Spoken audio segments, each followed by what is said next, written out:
Good morning, everyone, and welcome to this week's edition of Tuesday Talks. Tuesday Talks is our time.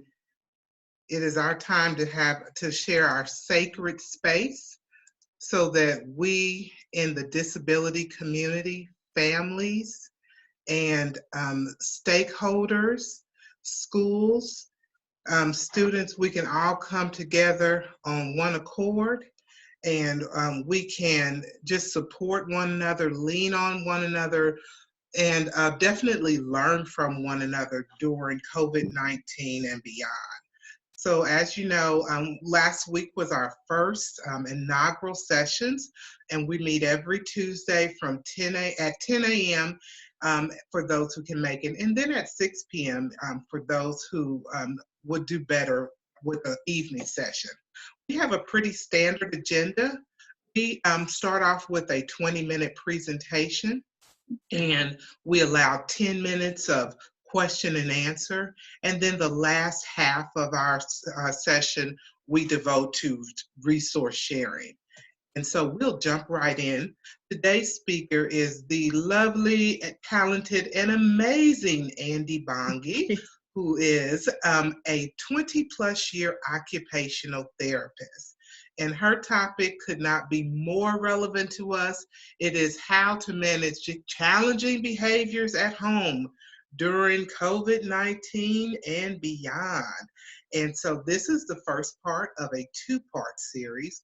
I will go ahead and pass the mic to Andi so that she can teach us a few things about making it through this very unprecedented time.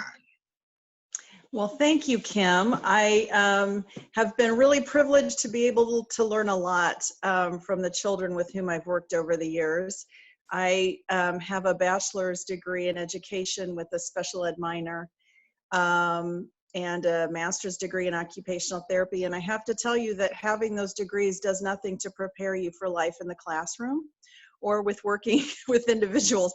I mean, really, the experience that you get is what teaches you the most, and learning from other professionals. So when Kim asked me to do this talk today, I was pretty quick to come up with the 5 things that are the most important things to remember when you're trying to set up an environment that reduces behavioral incidents. However, it is highly variable when you are in a home and you're working with, you've got everybody's personalities and needs coming into play. Mm-hmm. So with that caveat, we'll get started. And these are guidelines, and there are lots of ways that you can tweak them to work within your family. So let's see if I can switch to the first screen. Kim, can you do that for me? Worked both in school settings, home settings, and behavioral school settings. And so this is kind of a compilation of everything that I've seen work. So the main thing to remember is the more dysregulated a person is, the more important a well-regulated environment becomes.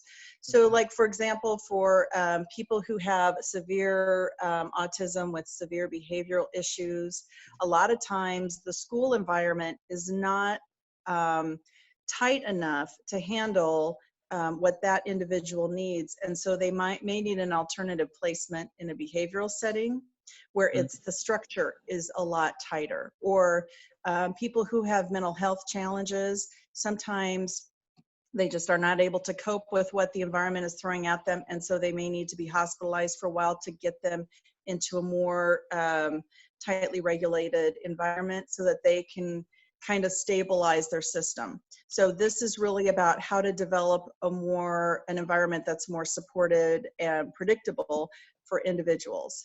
Mm-hmm. Can you flash to the next screen, Kim? Thank you. So it kind of boils down to 5 things. The first thing is communication. If your loved one uses a communication system at their day program or their school, now is the time to try to integrate it into the home. Even though I know that's hard, and I personally have a hard time using my students' communication systems in my settings, but that's really important. Number 2 is schedule.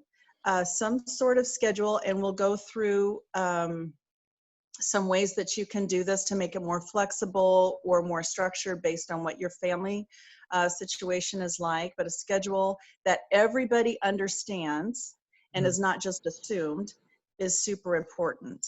Number 3, movement opportunities are important not only for just health, but also for keeping an individual grounded in their body and keeping their sensory system communicating efficiently with both their body and their brain.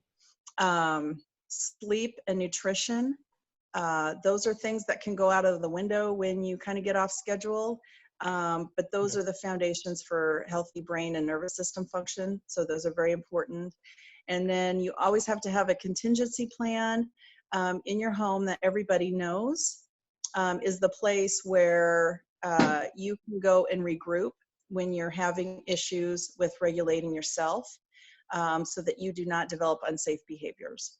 And there's ways that you can develop this to make this work in your household, and also ways that you can communicate this with your loved one depending upon their communication needs. Can you go to the next slide, Kim? Thank you. Okay, so communication. I'm going to put my glasses, my readers on for this one. Okay. So like I said, now is the time to integrate it at home.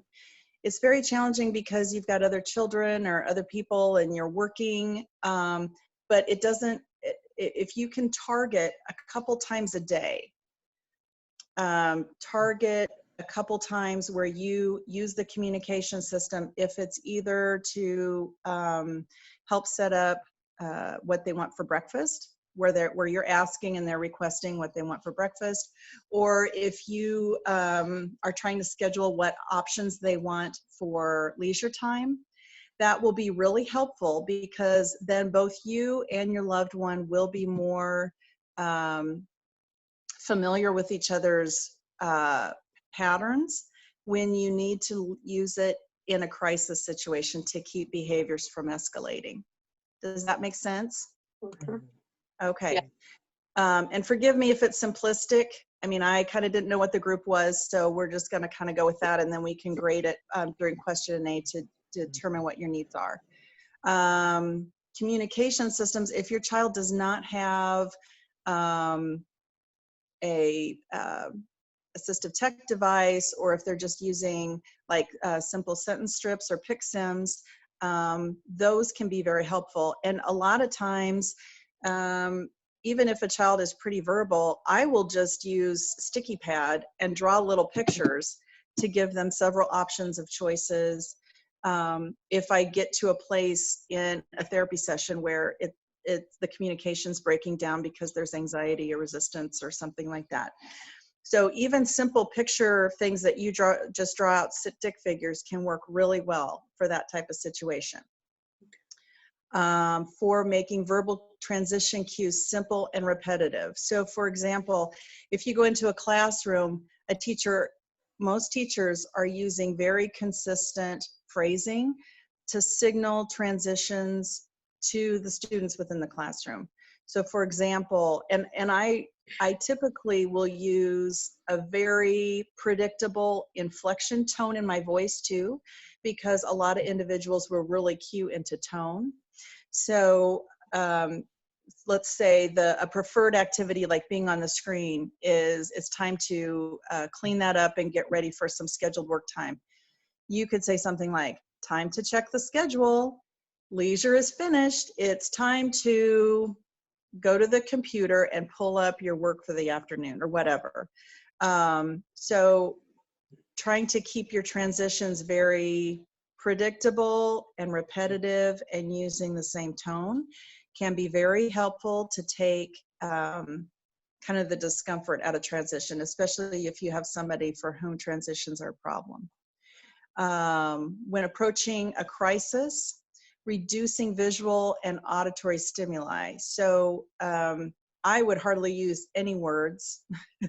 Once somebody is getting anxious, I would let them communicate to me, you know, whatever. Maybe they're scripting a lot or whatever. I would sit with a very blank face and not feed any more energy or more language into it that they have to process. Because usually when you're seeing behaviors escalate, it's because processing is starting to break down. And so allowing them to kind of communicate in whatever way they're doing, keeping your face very impassive and flat, but compassionate and attentive. And then you could say, it looks like you're mad, or it looks like you're upset. Mm-hmm. And then go back to, you know, whatever the situation is. Let's say it's a transition time that's causing that. You can say, it's time to check the schedule. Leisure is finished. It's time to go to blank, blank, blank. And, you know, they may flare and, you know, communicate to you however their discomfort is. And again, you would just go back to, I know you're mad, but leisure time is finished. It's time to blank, blank, blank. That's just a kind of a rough example. And I know that that doesn't fit everybody's situations. But if you can try to keep that in mind next time you see anxiety or behavior starting to escalate, that can be helpful.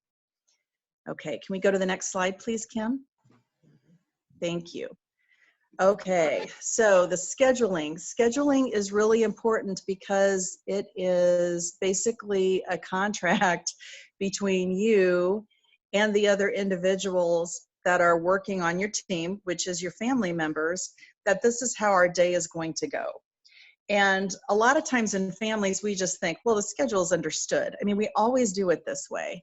But when there are new things coming in, like that demands that weren't there before, like trying to do teletherapy with a therapist or working on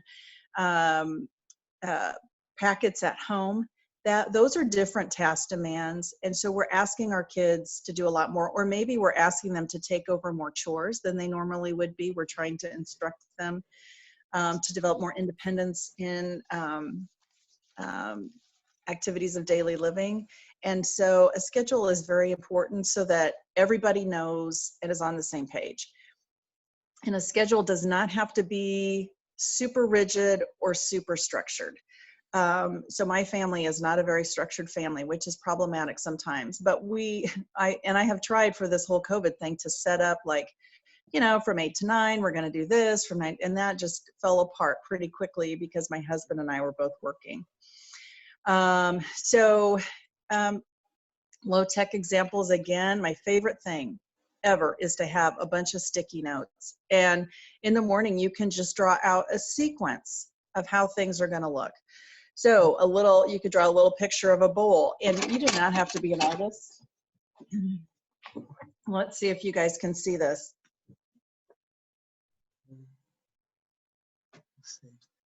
Okay, I think I have to stop sharing or pause. Oh, sorry. I'll pause it and see what happens. Okay. And... Oh, shoot. I can go back, Kim. Why don't we wait and I can go back for that part? Okay. Sorry, guys. Okay. That's okay. But you can just draw little stick figures and put like one word on there and just kind of make a sequence. And then as you complete things, you can say, oh, look, peel off that sticky note. Breakfast is finished. Now it's time to what? You know, you can do that with the individual. This also really works well with typical learners and adults. It helps me kind of keep focus too, because I have a tendency to sometimes lose my way. So if you want to be more formal, you can make laminated note cards with the same little picture symbols. You don't have to get fancy. You can take pictures of items if you like, but most individuals can work on some kind of symbolic picture level, especially if you guys go over what those things mean beforehand. Some families like a daily or weekly dry erase board. And so you could just kind of write out a sequence, and you don't have to put times down there. If you guys agree on a transition signal, like one classroom that I worked in, we used a little bell to ring and we would flash the lights. And that just kind of alerted everybody like, oh, a change is coming, let's go check. And then we would very repetitively say, oh, playtime's finished, it's time to go check the schedule. And we would go back through and erase what we've just done and get ready for the next thing that was coming up. There are phone and tablet applications, and those are not necessary. Sometimes they can be a little bit cumbersome to set up. So that's something you could play with. There are some free ones, and I have a free one at the end that's a little more user-friendly than some that you guys can try, or even setting up just a timer on an individual's iPad or phone can be helpful as well. So it's really, the thing about the schedule is, again, it's an agreed upon sequence of activities within your household so that everybody has a general understanding of what's coming up. Let's see, when you are writing your schedule up, alternating periods of focused work and learning with rote movement or sensory stimulation activities. That is really important to help keep your student grounded in their body, and also give their system a little bit of time to decompress in between periods of more challenging work. So for example, if you have a loved one that has a lot of motor planning issues, then doing simple chores can really be a challenge for them. So if their first part of the schedule in the morning is, to help make their bed and then pick up their dirty clothes in their bedroom, after that you would have 20 minutes of leisure time, which could be playing in a rice bin, or taking the family dog on a walk, or going outside and playing on your scooter. But not a whole lot of activity that actually requires a lot of coordination or thought. Just nice, rote, repetitive movement, or a calming sensory activity. Number 4, large muscle movements should be both in AM and PM for the best results. So think of it as trying to structure recess twice a day so that your kids really have some time to burn off some energy, and also just to become more grounded. And I talk about grounding a lot, but it's really true. If you can get outside and get some sunshine and connection with the environment, there's a lot of research now that talks about the calming effects of being outside and in the environment. So ideally, you would not want to structure any large muscle movement after 8, especially if you were wanting a 10 p.m. bedtime or earlier, because it just can get the heart rate up and can kind of prepare the brain more for activity versus for calming down. These are a lot of things. These are things you probably already know, but we're just kind of covering everything to make sure that everybody's starting with the same base. So screens, if you can get on your kids' iPads or computers and go into settings and take the blue light reducer, click it on. You want the blue light to be reduced. Blue light is really stimulating to the brainstem and can disrupt the neurotransmitters that are necessary for melatonin production. So changing your screens over to less blue light emitted is great. And then trying to reduce screens before bed, which I know is kind of hard, because as a parent at the end of the day, I mean, we just want to pop a movie in so our kids are quiet for a while so we can kind of decompress. So that will be highly variable to family also, and will be dependent on what your needs are. But if you are having sleep problems, that would be my first thing to look into. Number 6, making transitions, again, with highly predictable cues. Okay, everybody, it's time to check the schedule. Work time is finished. It's time to go outside, and just kind of use that same inflection and tone every time. Have a special activity card for unforeseen events. So if you have, so I just always would use a star.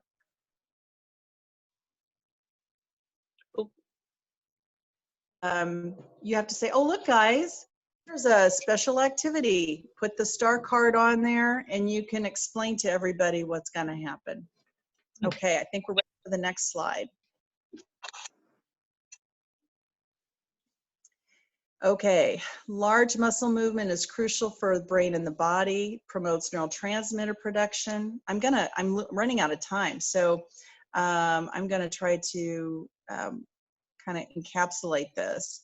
So for kids, they say 60 minutes a day is best. You can break it down into smaller chunks of time. So like a couple 15-minute breaks in the morning, 15-minute breaks in the afternoon. And for most individuals with ASD and behavioral issues, movement that does not require coordination or thought is best, unless you have a movement seeker.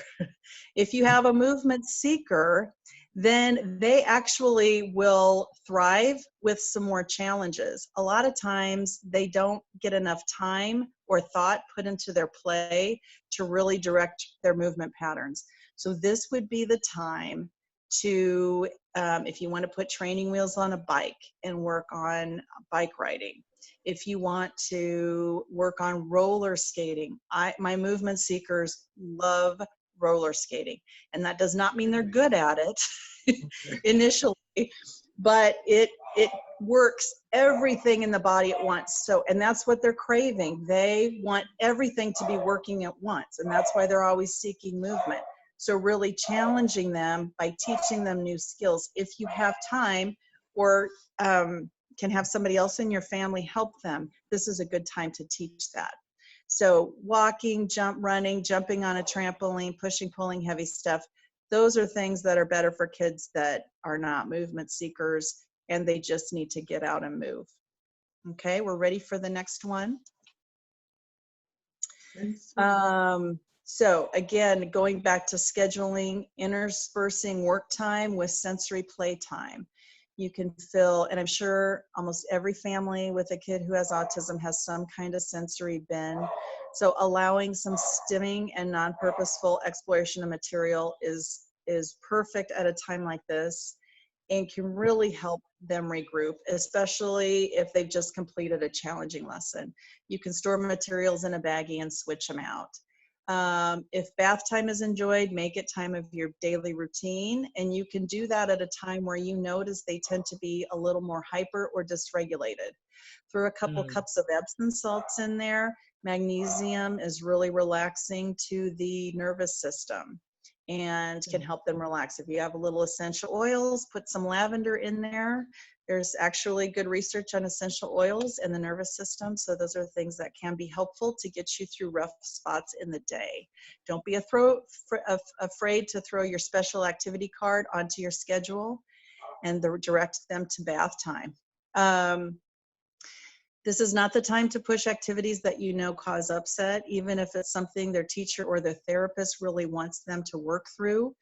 For example, working with glue or flour, or learning how to tolerate hairstyling if that's something that always sets them off. If it's not avoidable, make sure you place it on the schedule and use social stories as needed to alternate non-preferred activities with rewarding activities. And so they should be allowed to make choices within their individual communication systems. And again, I talk about movement seeking individuals. This is a great time to teach more skilled play activities or leisure activities. Okay, I think we're ready for the next one. Sleep and nutrition, we talk about it all the time. Some of my most dysregulated kids have kids with horrible nutrition, and it's not through any fault of the parent. A lot of nutritional deficiencies actually can trigger food avoidance issues and self-restricted eating patterns. So a multivitamin can be very helpful. A really good one that has, lots of magnesium and zinc in it. Zinc is usually linked to food avoidance, and you also need a good complement of proteins in your body to get the amino acids needed to produce neurotransmitters. So figuring out ways, if you have a really picky eater, to increase the nutrition, and I'm sure a lot of you already do this, but there's grass-fed collagen crystals that you can buy at the store that are a full amino acid complement, and they could go into their drinks or whatever without the child really noticing it, unless they're really super sensitive on the tongue. Again, magnesium is very much, deficiencies is very much linked to anxiety and behavior issues. And so increasing magnesium and B vitamins, again, help provide the foundation for neurotransmitter generation and nerve function, as well as all the enzyme processes in the body, which help convert essential fatty acids. I mean, it's really just fascinating. And a lot of times, just with some dietary change, if you can manage it, and again, this is a tough time to do it, but if you're having a lot of behavioral issues, this would be something to look at. Okay, can we go to the next one, Kim? Okay, your contingency plan. Everybody in your family has to know what is okay and not okay in your family to keep everybody safe and allow everybody an opportunity to work and play in a safe place. So everyone needs to know what's going to happen if they become unsafe. So you can write a social story and it would start out like, if I have unsafe behavior at day program or school, I blank, blank, blank, whatever happens in their day program. If I have unsafe behavior at home, I blank, blank, blank. And you and the other caregivers in the home and, children as well can talk about what are things that we want this to look like. So setting up a safe space, which could be like think space, which could be on the steps, or a quiet space, which is a corner in the living room, or upstairs on a landing that's not used very much, with a beanbag and some fidgets and other things can be very helpful. And then always using that appropriately when needed so that the person can calm. You can explain this using a social story.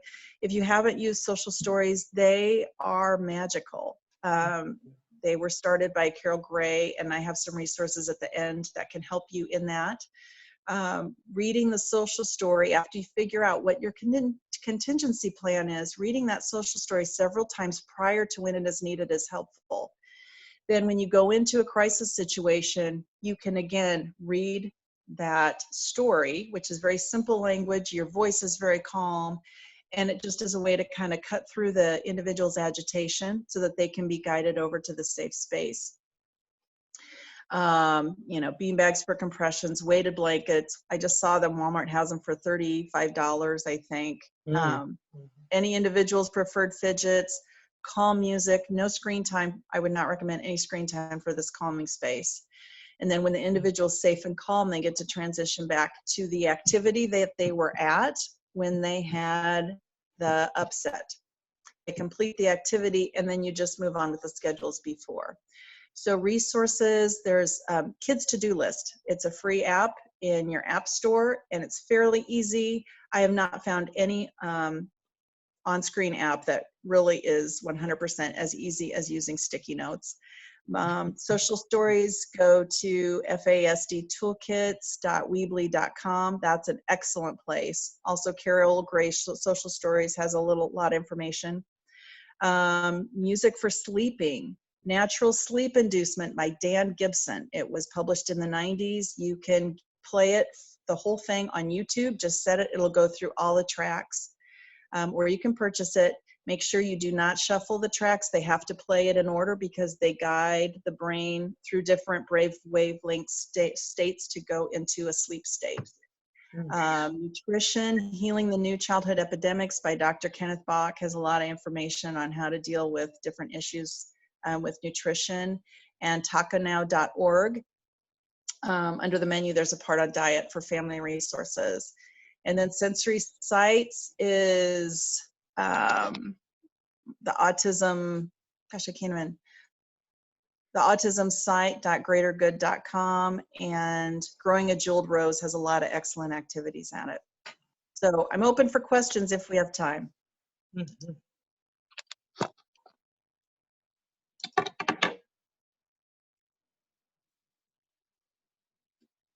Okay. Any questions, anyone? Okay. Everyone just, Um, if you have one, just unmute and jump in. Go ahead, Danielle. yeah, no, so I know, Kim, that you have been sharing all of the resources from these meetings that you've been doing in a follow-up email later in the week. I just wanted to see if you were going to be able to do that with Andy's slides. And Andy, I was going to ask actually if you would be open to them being shared. I have really been struggling from a professional standpoint at like vetting websites and just trying to put together good advice for parents in I special know. education. Yes, It's kind of all over the place, and it just is. so I started typing up some things on my own, but wasn't making the best progress, and it certainly didn't look as nice as your slides just looked. So if you were open to them being shared, I just think that there's so many wonderful things in them, and I think that those nice key points about the social stories, and then just creating that space for the breaks with weighted blankets and whatnot in the house, even in a tucked away little corner, would be a great reminder for so many of our parents right now. So thank you so much. Yeah, you can absolutely use them, Danielle. And I understand what you mean about trying to put things together for parents. It's been very hard for me too. So you're welcome to use anything. Thank you. Thank you. We'll definitely make sure the slides are included in this week's resource list. I'm also wondering, sorry, I don't mean to bogart all the time, but for families that are doing any level or getting any level of like Zoom therapy, I'm just curious what that's really looking like. A good friend of mine is an SLP, but for like the First Steps program. So a lot of that is actually having the parents, you know, in those early years, it's all about teaching the parents how to engage their child. And I kind of felt like I foresaw all levels of therapy, if they're in this telehealth, you know, capacity, starting to look more that way. But I mean, we're juggling a lot. So I just didn't know if you had any firsthand experience with how that was going and what struggles or successes. Are you asking for me? Yeah, or just anyone that as far as any. So I know my parents are struggling. I'm working a lot more than I normally do and not really seeing any kids. And I know that my parents are just grappling, you know, with how to do this. And so the best thing I've been doing is started texting the parents. So emails, I really wasn't getting responses. I do a Zoom morning meeting with the kids on my caseload and a group of other therapists and a teacher. That's been the best received. It's every day at 10, and there's this set sequence, very predictable sequence, and we just kind of put new material into that. And parents are kind of hit and miss. I send the text out reminding them about it every day. So if it, you know, bedhead is okay, however you can get here is okay. I think it's very challenging for parents to get online and get their kids, especially with special needs. I don't think there's any easy way to do it. And I wanted to also remind everyone that Andi has generously agreed to coach up to 3 families on how to put the 5 strategies that she just shared into action so that they can create their own family behavior plan. And so if you all know of a family that is struggling and would really benefit from working one-on-one with Andi to develop a strategy that will work for their family to get them through this pandemic, please reach out. Please let me know. You can even type it into chat, or you can follow up with me afterwards if you prefer. But Andi is such a sweetheart. We go way back from when my son, who's now 21, was in early childhood special ed at 3. And he was truly sensory seeking. I was Andi seeking to try to get me through it. And so I had to, you know, people are special when you go all the way back to relationships that were formed when your child was in preschool and your child is an adult. So she has generously agreed to provide one-on-one coaching to families. And so if you all have families, please let us know. And what we want to do is next week, Andy wants to coach families this week. And then next week, Andy and the families can come back and share what it was like to put together the plan, and then how home life has changed as a result. And so that's our part 2. So please let us know. Any other questions? Okay, well, we can jump right into our resource sharing. Let's thank Andy. Woo, woo, woo! Bye, everybody. Mwah, hang in there. Mwah, mwah, mwah, mwah, mwah. Thank you, Andy. Bye. Thank you. Thank you. Okay, I am going to go into our resource sharing mode now. Lots of good stuff. I'm very encouraged that from one week to the next, that folks are really finding value in our gathering, and they are saying, hey, Kim, make sure that you share this information. And so I want to just kind of jump right in and share some great resources that can benefit our families that are available in the community. I want to start off with last week, I shared that School Smart KC, they have launched a $2 million COVID-19 fund to support schools, to support nonprofits that are providing services to families during this time. Those applications just opened up yesterday, and they are closing on Saturday. And so that will be on our resource list. So if you if you have a nonprofit, or if you know of a school or organization that is really stepping in to support families right now, I'll make sure that you get the resource list so that we can send out applications to support our work during this time.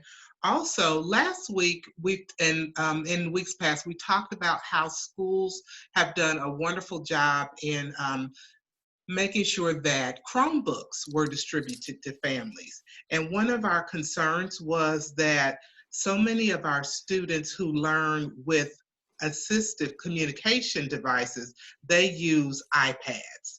Well, the Missouri Assistive Technology Organization, they have iPads on loan during COVID-19. And so I will make sure that you have the link and the email address of the gentleman who we contact so that we can get iPads in the hands of families who need them during this time. Also, we talked quite a bit about, what do IEP meetings and what do like school services look like now? And so we have a couple of resources that we'll be sharing about virtual IEP meetings, about related services. And then we also have an article by Education Weekly. They have interviewed 3 special education experts, and they're all kind of weighing in on how special education will be delivered during this time, and just giving parents as well as schools insight into how to navigate this really torrential time, right? And then another resource that I wanted to share is that across the city, there are free food distributions that are going on daily. And so I just got that one probably 20 minutes before this meeting came up. So I will include that free food distribution list in this week's resource. So a lot of good information to forward on. Does anyone else have resources that they would like to share with us? Kim, it's Marianne. And, hey, Marianne. Hi, guys. How are you? Aren't we all just shaking our heads when we hear all, all these things? Oh, so I'm praying for a lot of these families, including my own. Mm-hmm. But I'm with Children's Mercy, and I just did want to, I'm going to pass along some links to you, Kim, but okay. I think I shared last week that we do have some online training modules, and we do have a managing problem behaviors that I think, Andy, you would think goes right in line with what you're talking about today. Toilet training. One thing I wanted to say about toilet training and just encouraging families is that I have noticed with my own daughter that, interestingly enough, this is really an opportunity, I think, to, if you have a kiddo that's still not exactly trained, it's really an opportunity to get them on a set schedule. And I have noticed more success. Interestingly enough, she is dry all day more than I have noticed in a long time. And I think it's because I'm really sticking with the schedule, even setting an alarm type of thing to make sure that she's going, because she doesn't initiate on her own. Anyway, check out our toilet training. If it's something that's still on your family's to-do list, that you can, because this would be a potential time that you could really work on that. And we know that's such a big accomplishment. We have one on eating and enjoying it, one on applied behavior analysis, and one on sleeping, which I loved your additions today about the essential oils, about screen time limiting, and the Natural Sounds app, which I'm going to definitely check out. I found that sleep has been a real disruption, and I'm not quite sure why, other than such a mixed up schedule from what's typical. And I think for my daughter, even though she's not always in my home, just a couple days a week, she's having trouble in her group home and things like that. So it's a tough time. I mean, it's just tough. She pulled an all-nighter on Saturday night, did not sleep one moment, not one moment. And I just have to think it's just all of this stuff rolled together.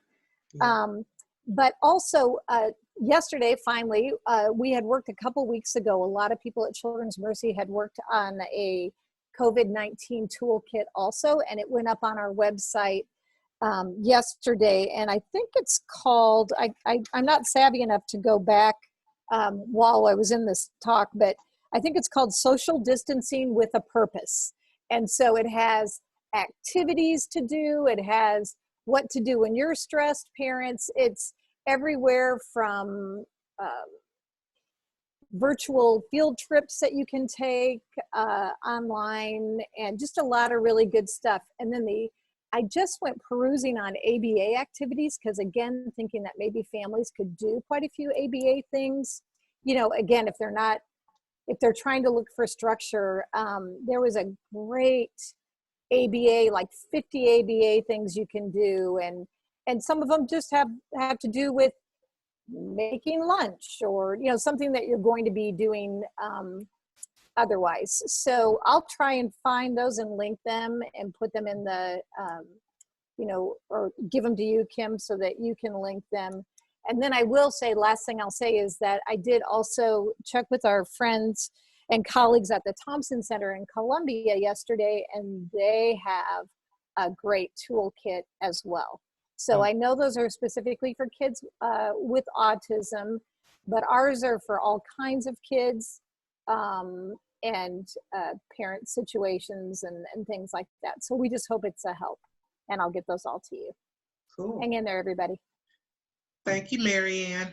You're welcome, Kim. Jenny from the block, do you have anything for us? It's Jennifer's, I'm sorry. Anyone else have resources to share? If so, okay. I don't have anything, but I did just wanted to let you know that I forwarded you an additional food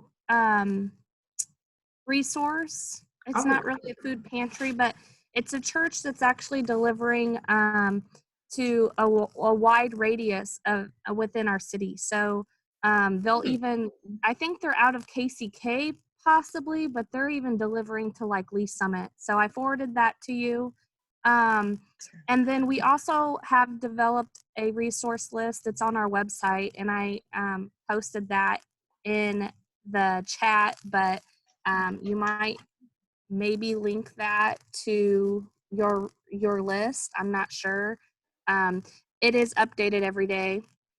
So, and I don't know if you want me to kind of chime in on the PCA thing. I know that it's kind of been a big ordeal for a lot of families trying to get some clarification on the guardians being paid as a paid PCA staff. And I just want families to know that there is a letter, an email, whatnot that has been circulating. And I just want families to kind of take a deep breath and let the caseworkers in central office, for those that do have PCA that is a paid service through DMH, kind of work through some stuff. Nothing has been set yet.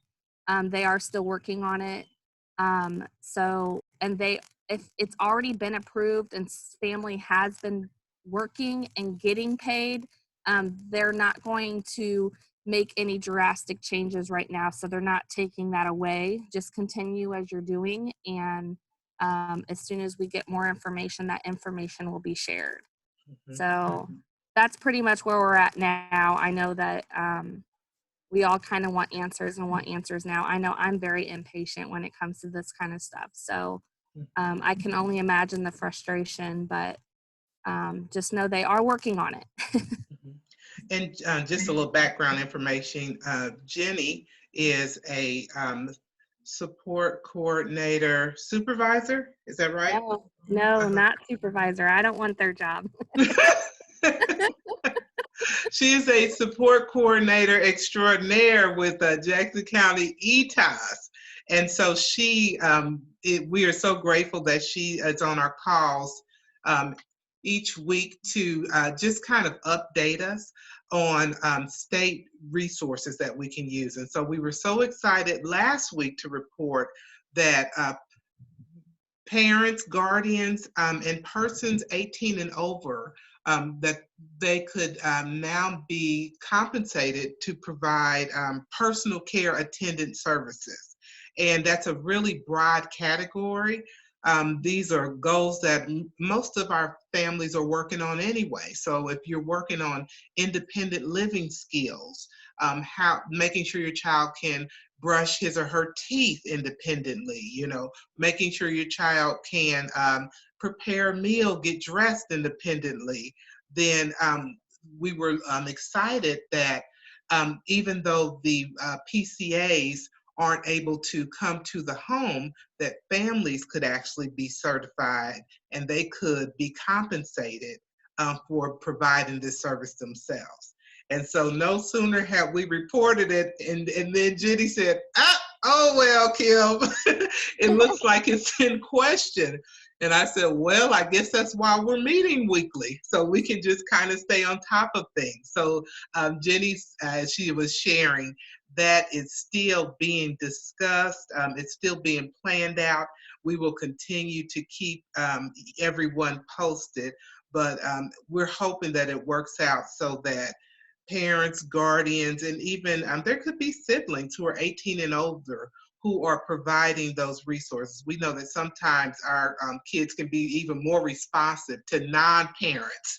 And so if they're helping with some of those PCA duties, a chance to be compensated. So we're going to keep everyone posted on that development. Any other resources or questions?